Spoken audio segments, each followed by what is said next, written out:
بسم اللہ الرحمن الرحیم۔ پیارے بچوں، رمضان المبارک کا مہینہ آیا بھی اور ہم سے رخصت ہوا چاہتا ہے۔ ہمیں رمضان المبارک کو کس طرح رخصت کرنا چاہیے؟ رمضان المبارک کو الوداع کہنے کا ہمارا کیا طریقہ ہونا چاہیے؟ ہمارے لیے بہترین طریقہ یہ ہے کہ ہم استغفار پر ختم کریں۔ رمضان المبارک کے مہینے کا اختتام کس پر کریں؟ ہمیں چاہیے کہ استغفار کرتے ہوئے، اللہ سے معافی مانگتے ہوئے، اس کو راضی کرتے ہوئے کریں۔ استغفار جو ہے وہ کیا ہے؟ وہ تمام خامیوں کو، کوتاہیوں کو، نقائص کو دور کر دیتا ہے اور گناہوں کو مٹا دیتا ہے اور اللہ کو راضی کرتا ہے۔ تو ہمیں اور آپ کو بھی چاہیے کہ رمضان المبارک کے اختتام پر کیا کریں؟ استغفار کریں، اللہ کو راضی کریں، اس سے معافی مانگیں، اپنی کوتاہیوں پر اللہ کی بارگاہ میں شرمندگی کا اظہار کریں کہ مالک جیسی آپ کی شان تھی ویسی تو ہم آپ کی نہ حمد و ثنا کر سکے، نہ ہی نماز پڑھ سکے، نہ ہی کوئی اور ذکر کر سکے، نہ ہی ہماری جو ہے نوافل، نہ ہی ہمارے صدقات و خیرات اور زکوٰۃ، اور نہ ہی ہمارا کوئی دوسرا عمل، روزے آپ کی شایع نشان ادا ہو سکے۔ بس ہماری آپ کی بارگاہ میں ایک التجا ہے، التماس ہے کہ آپ مجھے معاف کر دیں، آپ ہم سب کو معاف کر دیں۔ آپ کی معافی وہ ہمارے لیے نجات کا باعث ہے۔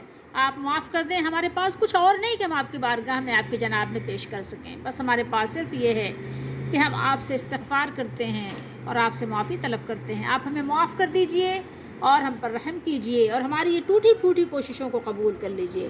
یہ ہمارے ٹوٹے پھوٹے روزے اور یہ نمازیں، یہ تلاوت اور ہمارا یہ ذکر و اذکار کرنا، وظائف پڑھنا اور تراویحاں پڑھنا اور نوافل ادا کرنا اور شب بیداری کرنا اور صدقات و خیرات و زکوٰۃ ادا کرنا، جو کچھ بھی ہم نے کیا مالک، یہ مولا اس میں نقص تو بہت ہے، خرابیاں تو بہت ہیں، عیوب تو بہت ہیں، فساد تو بہت ہیں، لیکن مالک آپ کی معافی بڑی امید دلاتی ہے کہ آپ ہمیں معاف کر دیں اور اپنی رحمت سے معافی کے ساتھ ہمیں اپنی بارگاہ میں قبول فرما لیں اور ہمیں اپنی جنت کا مستحق اور جہنم سے خلاصی کا پروانہ عطا کر دیں۔ اے میرے مالک، ہمیں معاف کر دیں اور آئندہ سال پھر ہم کو رمضان المبارک کا مہینہ عطا فرمائیے اور ہماری یہ ٹوٹی پھوٹی کوششوں کو اپنی بارگاہ میں قبول فرما لیجئے، اور مالک ہمیں اپنی بارگاہ میں ایسا بنا دیجئے جیسے آپ کو پسند ہیں، جیسے بندے بندیاں آپ کو پسند ہیں ایسے ہی ہمیں بھی بنا لیجئے، اور مالک اپنی رحمت سے ہم پر اپنی رحمت کا سایہ کر دیجئے،